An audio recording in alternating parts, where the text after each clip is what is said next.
ఊజు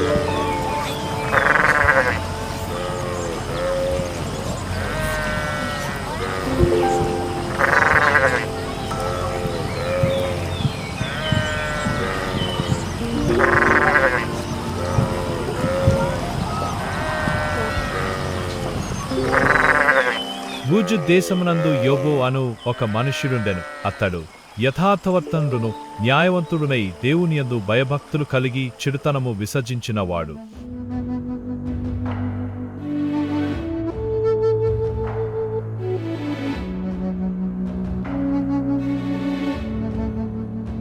అతనికి 7 కుమారులను 3 కుమార్తెలను ఉండిరి. అతనికి 7,000 గొర్రెలను 3,000 ఒంటెలను 500 జతల ఎడ్లను 500 ఆడు గాడిదలను కలిగి బహుమంది పనివారును అతనికి ఆస్తిగా నుండెను గనుక తూర్పు దిక్కు జనులందరిలో అతడే గొప్పవాడుగా నుండెను.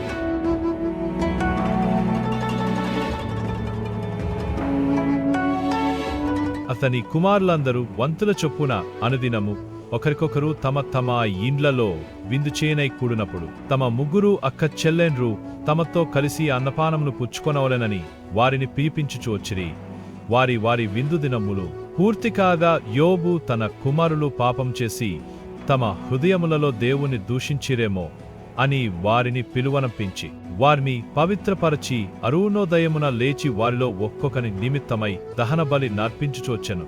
యోబు నిత్యము అలాగున చేయుచుండెను.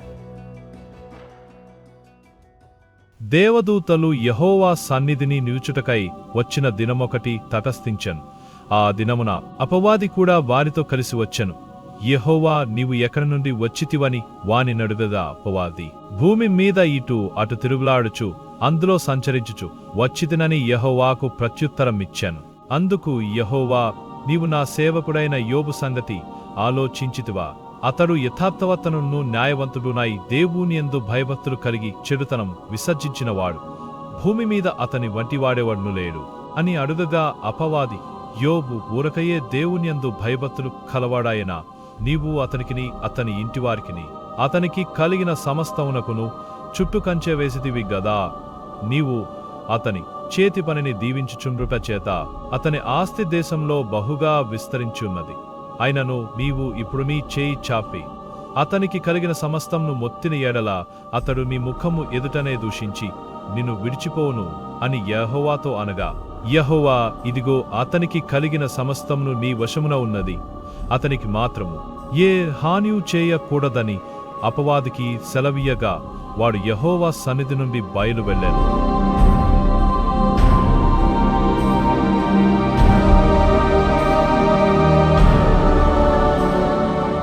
ఒక దినమున యోబు కుమారులను కుమార్తెలను తమ అన్నైట భోజనము చేయుచు ద్రాక్షారసము పానము చేయుచునుండగా ఒక దూత అతని యొద్దకు వచ్చి ఎద్దులు నాగలిద్దునుచు గాడిదలు వాటి సమీపమున మేచుండగా షెబాయిలు వాటిమీద పడి వాటిని పట్టుకొని పోయి ఖడ్గంతో పనివారిని హతము చేసిరి. జరిగినది నీకు తెలియజేయుటకు నేనొక్కడిని తప్పించుకొని వచ్చియున్నానను. అతడు ఇంకా మాట్లాడుచుండగా మరియొకడు వచ్చి దేవుని అగ్ని ఆకాశం నుండి పడి గొర్రెలను పనివారిని రగులబెట్టి కాల్చివేశాను, దాన్ని నీకు తెలియజేయుటకు నేనొక్కడినే తప్పించుకొని వచ్చియున్నానను. అతడు ఇంకా మాట్లాడుచుండగా మరియొకడు వచ్చి కల్దీయులు 3 సమూహములుగా వచ్చి ఒంటెల మీద పడి వాటిని కొనిపోయి ఖడ్గము చేత పనివారిని చంపిరి. నీకు దానిని తెలియజేయుటకు నేనొక్కడనే తప్పించుకొని వచ్చియున్నానను. అతడు మాట్లాడుచుండగా వేరొకడు వచ్చి మీ కుమారులను నీ కుమార్తెలును తమ అన్నయింట భోజనము చేయుచు ద్రాక్షారసము పానము చేయుచుండగా గొప్ప సుడిగాలి వచ్చి ఆ ఇంటి 4 మూలలను కొట్టగా అది వారిమీద పడినందున వారు చనిపోయిరి. దానిని నీకు తెలియజేయుటకు నేనొకనే తప్పించుకొని వచ్చియున్నానని. అప్పుడు యోబు లేచి తనపై వస్త్రమును చింపుకొని తల వెంట్రుకలు గొరిగించుకొని నేలమీద సాష్టాంగపడి నమస్కారం చేసి ఇట్లా నేను నా తల్లి గర్భములో నుండి దిగంబరినై వచ్చితిని, దిగంబరినై అక్కడికి తిరిగి వెళ్ళెదను. యెహోవా ఇచ్చెను, యెహోవా తీసుకొని పోయెను. యెహోవా నామమునకు స్తుతి కలుగునుగాక. ఈ సంగతులలో ఏ విషయమందును యోబు ఏ పాపం చేయలేదు, దేవుడు అన్యాయము చేసినని చెప్పలేదు. దేవదూతలు యెహోవా సన్నిధిని నిలుచుటకై వచ్చిన మరియొక దినము తటస్థింపగా వారితో కూడా అపవాది యెహోవా సన్నిధిని నిలుచుటకై వచ్చెను.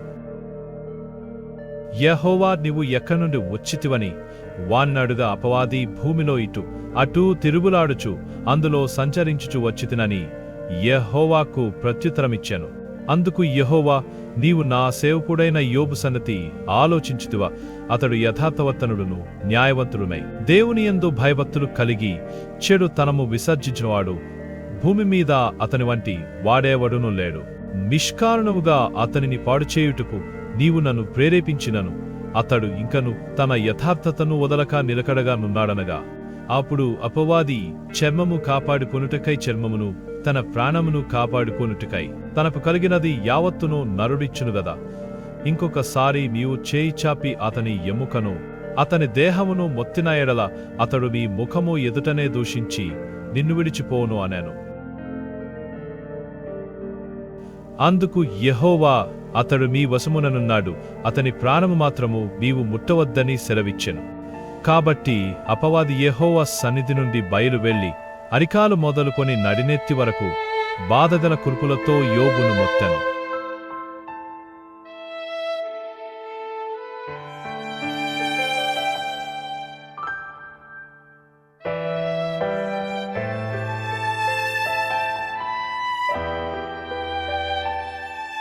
అతడు ఒళ్ళు గోకుకొనుటకై చిల్ల పెంకు తీసుకొని బూడిదెలో కూర్చుండగా అతని భార్య వచ్చి, నీవు ఇంకను యథార్థతను వదలకాయుందువా?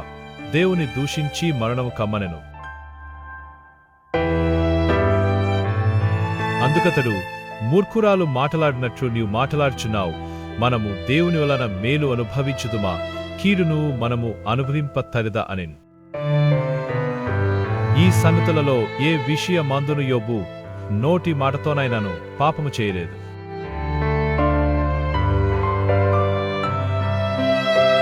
తేమానీయుడైన ఎలీఫజు, షూహీయుడైన బిల్దదు, నయమాతీయుడైన జోఫరు అను యోబు ముగ్గురు స్నేహితులు అతనికి సంభవించిన ఆపదలన్నిటినీ గూర్చి వినినవారై అతనితో కలిసి దుఃఖించుటకును అతనిని ఓదార్చుటకును పోవలేనని ఆలోచించుకొని తమ తమ స్థలములను విడిచి వచ్చిరి. వారు వచ్చి దూరముగా నిలువబడి కన్నులెత్తి చూచినప్పుడు అతని పోల్చలేక తమ వస్త్రములను చింపుకొని ఆకాశము తట్టు తలలమీద ధూళి చల్లుకొని ఎలుగెత్తి ఏడ్చిరి. అతని బాధ అత్యధికముగానుండేనని గ్రహించి ఎవరునూ అతనితో ఒక్క మాట ఆయనను పలుకక 7 దినములు అతనితో కూడా నేలను కూర్చుండిరి. ఆ తరువాత యోబు మాటలాడ మొదలుపెట్టి తాను పుట్టిన దినమును శపించెను. నా తల్లి గర్భద్వారములను అది మూయనందుకును, నా నేత్రములకు అది బాధను మరువు చేయనందుకును నేను పుట్టిన దినము లేకపోవునుగాక, మగపిల్ల పుట్టినని ఒకడు చెప్పిన రాత్రి లేకపోవునుగాక అని యోబు ఇంకా మాట్లాడుచుండగా, అప్పుడు ఎలీఫజు, దేవుడు న్యాయవంతుడు, నువ్వే ఏదో తప్పు చేసి ఉంటావు. బిల్దదు లేచి, నీవు పవిత్రంగా ఉంటే దేవుడు నీకు సహాయం చేసేవాడు అని అంటాడు. అప్పుడు జోఫారు, నీ మూర్ఖత్వాన్ని వదిలి నీ పాపం ఒప్పుకో అని అంటాడు. నేను మాట్లాడేదను, నా జోలికి రాక మౌనులయ్యుండుడి. నా మీదికి వచ్చున్నది ఏదో అది వచ్చునుగాక. నేనెందుకు నా ప్రాణమును ఎరగ చేసుకునవలెను? చేసుకొననుగాని ప్రాణమునకు తెగించి మాట్లాడేదను. ఇదిగో ఆయన నన్ను చంపినను నేను ఆయన కొరకు కనిపెట్టుచున్నాను. ఆయన సన్నిధిని నా ప్రవర్తన న్యాయమని రుజువుపరతును. అప్పుడు యెహోవా సుడిగాలిలో నుండి ఇలాగున యోబునకు ప్రత్యుత్తరమిచ్చెను. జ్ఞానం లేని మాటలు చెప్పి ఆలోచనను చేర్పుచున్న విడవడు. పౌరుషము తెచ్చుకొని నీ నడుము బిగించుకొనుము. నేను నీకు ప్రశ్న వేయుదును, నీవు దానిని నాకు తెలియజెప్పుము. నేను భూమికి పునాదులు వేసినప్పుడు నీవెక్కడ్నుంటివి? నీకు వివేకము కలిగిన ఎడల చెప్పుము. దేవుడు యోబుకి అనేక ప్రశ్నలు సంధింపగా యోబు మౌనముగా ఉంటాడు. అప్పుడు యోబు యెహోవాతో ఇలాగు ప్రత్యుత్తరమిచ్చెను, వినికిడి చేత నిన్ను గూర్చిన వాత నేను వింటిని. అయితే ఇప్పుడు నేను కన్నులార నిన్ను చూచుచున్నాను. కావున నన్ను నేను అసహించుకొని ధూళిలోను బూడిదెలోను పడి పశ్చాత్తాపపడుచున్నాను. యెహోవా తేమానీయుడైన ఎలీఫజుతో ఈలాగు సెలవిచ్చెను, నా సేవకుడైన యోబు పలికినట్లు మీరు నన్ను గూర్చి యుక్తమైనది పలుకలేదు. గనుక నా కోపము నీ మీదను మీ ఇద్దరు స్నేహితుల మీదను మండుచున్నది. నా సేవకుడైన యోబు మీ నిమిత్తము ప్రార్థన చేయను. మీ అవివేకమును బట్టి మిమ్మును శిక్షింపకయున్నట్లు నేను అతనిని మాత్రము అంగీకరించేదను అనేను. అట్తరువాత యెహోవా యోబును మొదట ఆశీర్వదించినంతకంటే మరి అధికముగా ఆశీర్వదించెను. అతనికి 14,000 గొర్రెలను, 6,000 ఒంటెలను, 1000 జతల ఎడ్లను, 1000 ఆడుగాడిదలను కలిగాను. మరియు అతనికి 7 కుమారులను, 3 కుమార్తెలను కలిగిరి. ఆ దేశమందంతటను యోబు కుమార్తెలంతా సౌందర్యవతులు కనబడలేదు. వారి తండ్రి వారి సహోదరులతో పాటు వారికి స్వాస్థ్యములనిచ్చాను.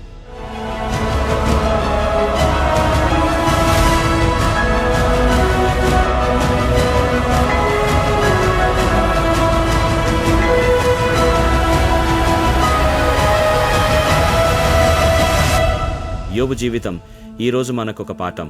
ఇక్కడ విషయం, యోబు మళ్ళీ ధనవంతుడయ్యాడు. తన బాధలు పోయాయని చూడకండి. యోబు అన్ని కోల్పోయినా కూడా దేవుణ్ణి దూషించలేదు, యథార్థంగా ఉన్నాడు.